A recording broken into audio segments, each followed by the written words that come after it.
What's good, Commanders fans? So we have some news here. It's kind of like we already knew this, but excuse me, Diana Russini tweeted out, while Washington is going to attack the search for a head coach with openness and flexibility, the Commanders are targeting Detroit's Ben Johnson as their top choice per sources.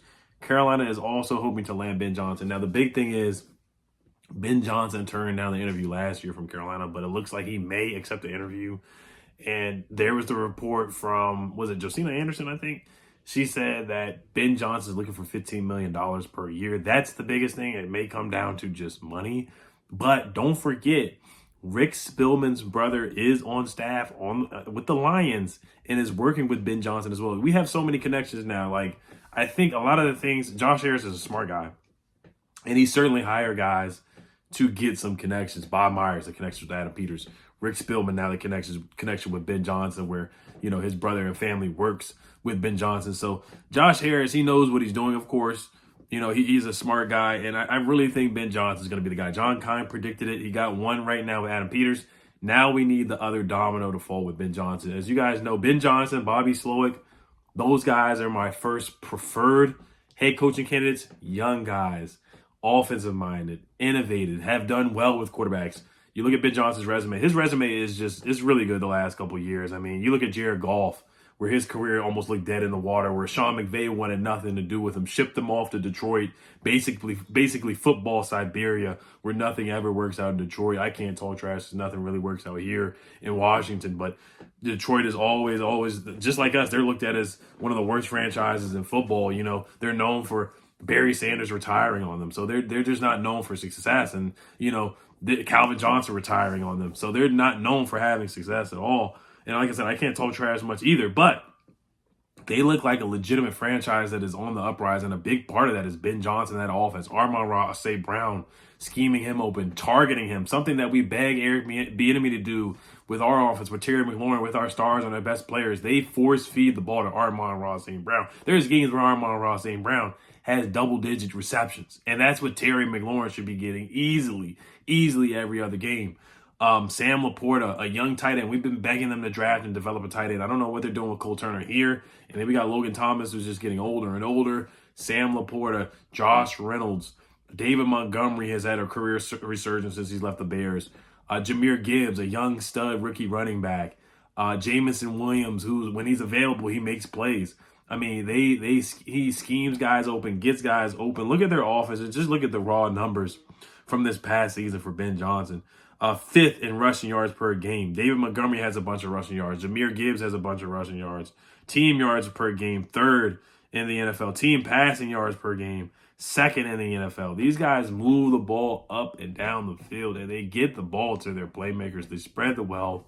They lead the league in 20-yard passes or more. So there's just a lot of concrete numbers for Ben Johnson. I think he'd be a heck of a hire, man. Of course, he has that North Carolina connection with Sam Howell. So a lot of people are like, oh, would he give Sam Howell another chance, or would he just really want us to get Drake May if he does have a say in drafting a quarterback? Drake May, I would not be mad at all. Sam Howell, I'd be very iffy to rely on him and be like, okay, we're just going to run it back with Sam Howell. I certainly would not do that, especially with the second pick of the draft. You have to take advantage of having such a high pick and to take advantage of good quarterbacks that are available. You cannot play around and be like, oh, I'm going to just draft a left tackle. I'm going to just draft a defensive end. Either those positions are super important, but nothing is more important than the quarterback position. You have to take advantage of the draft capital that we have, because even though we've been bad, we don't always get the second pick. With Ron Rivera, we've been bad and not made the playoffs. We get the 10th pick of the draft, the 11th pick of the draft, something like that. We're always in the middle of the pack, so to say, purgatory, where you're not good enough to be to make the playoffs and just not bad enough to get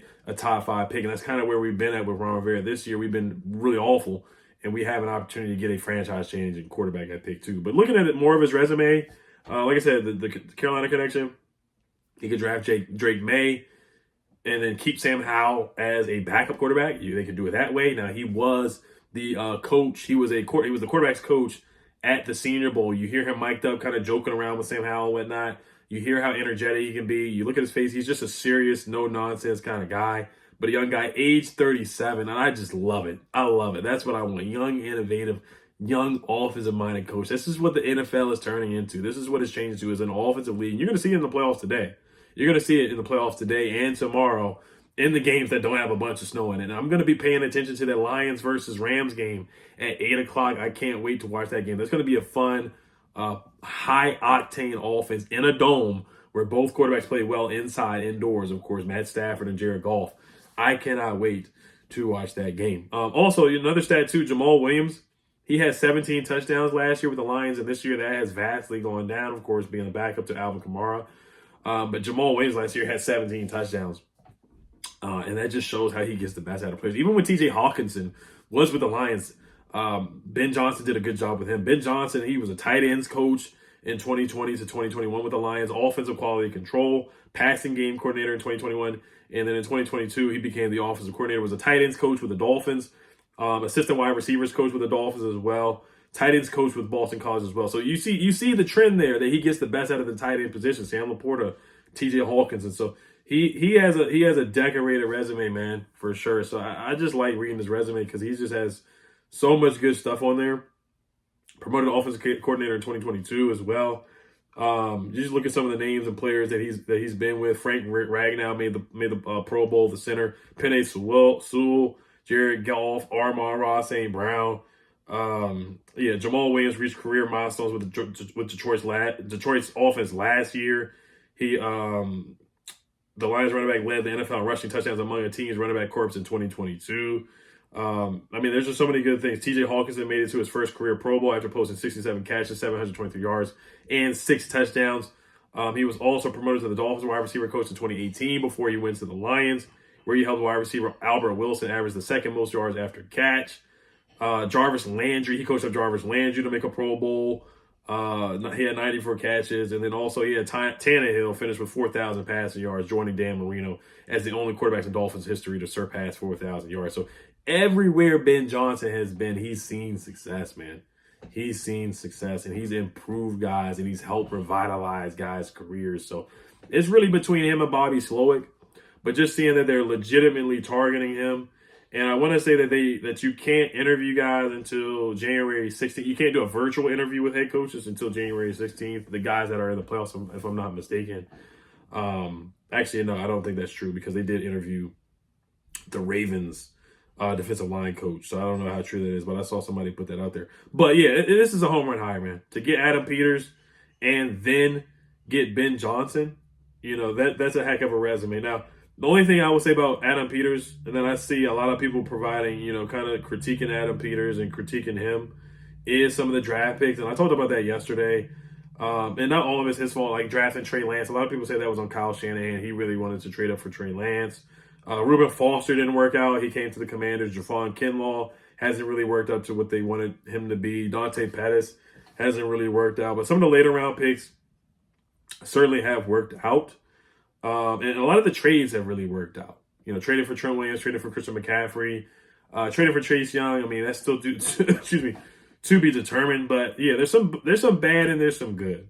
And that's going to happen with all general managers. But you want more good to happen than more bad. And I think more good has happened because you look at George Kittle, you look at Deebo Samuel, Brandon Ayuk, Christian McCaffrey, Elijah Mitchell, Fred Warner, Hungaloa on the defensive side, Nick Bosa. So more good has turned out to be bad. Brock Purdy for Adam Peters. But like I said, the main point of this is that we're getting some young innovative minds in here, and that Ben Johnson certainly has the resume and has shown success everywhere he's been and gotten the best out of guys. And that's kind of just what the thing is with Eric Bieniemy. And he does a lot of play action on first down. He believes in running the football to set up the pass. And that's something that I just didn't see with Eric Bieniemy at all. We just didn't run the football. We just didn't focus on running the football at all. And that's something that really I did not like at all with Eric Bieniemy. And that's what I want to see to help a young quarterback and help develop him is believe in the run game and actually establish a run game. David Montgomery, you're looking at his rushing yards, 1,000 yards this season, 219 carries, 13 tubs, 13 touchdowns. So, yeah, he believed in the run game. And that's what we need in here too. B-Rob, get the best out of B-Rob. Draft a scat back, a nice third down back. Adam Peters is definitely going to want that since he had Christian McCaffrey. And draft a stud tight end since Adam Peters had George Kittle. Ben Johnson had Sam Laporta. So I think they're definitely going to want to target a legitimate stud tight end in the draft. That's what I'm excited to see what these guys do personnel-wise, too. So, all right, you guys let me know what you guys think. Of course, shout out to Prize Picks. I'm going to give you guys my playoff picks for the weekend. I'm going to give you guys some winners too. I know Price Picks, they don't do, money lines and stuff like that, but I do want to do a couple predictions for who I think is going to win. But quickly, I will go with, and of course, you use my promo code 100%. I mean, the real Ed Oliver or real Ed Oliver 100% deposit match up to $100 for first time users. I'm going to go with Amon-Ra St. Brown over 90 and a half receiving yards against a bad Rams passing defense. Terry McLaurin, we saw what he did to the Rams defense. He went for 140 something yards, and a lot of that was in one half when Jacoby Brissett came in. And I'm going to go with Puka Nacua over 76 and a half receiving yards against a bad Detroit Lions secondary. We saw CeeDee Lamb go for 225 receiving yards against the Lions pass defense. And then we saw Justin Jefferson go for 140 receiving yards against the Lions pass defense. So that's going to be a big game, 8 o'clock, man. Sunday night in a dome. And not all this crazy weather that you're going to see in Buffalo and Kansas City. This is going to be a perfect weather game for a big game. So this is going to be a good game to wager on for sure on Prize Picks. Those are going to be my 2 picks. Hope you guys tell and make some money on that. I got the Eagles losing against the Bucks. A.J. Brown is out. Even with A.J. Brown, they just look like a defeated, demoralized team. Look like they're just not getting along with the coaches at all. Nick Sirianni is on the hot seat after making it to the Super Bowl, which is just insane. I'm going to go with Bills, Packers over Cowboys. Actually, no, I got the Cowboys winning, but they're going to lose in the second round. I got the Cowboys winning. I'm going to go with the Lions. So my picks are Browns, Chiefs, Bills, Cowboys, Lions, and Buccaneers. Those are my picks. All right, guys. Hell Commanders. Peace.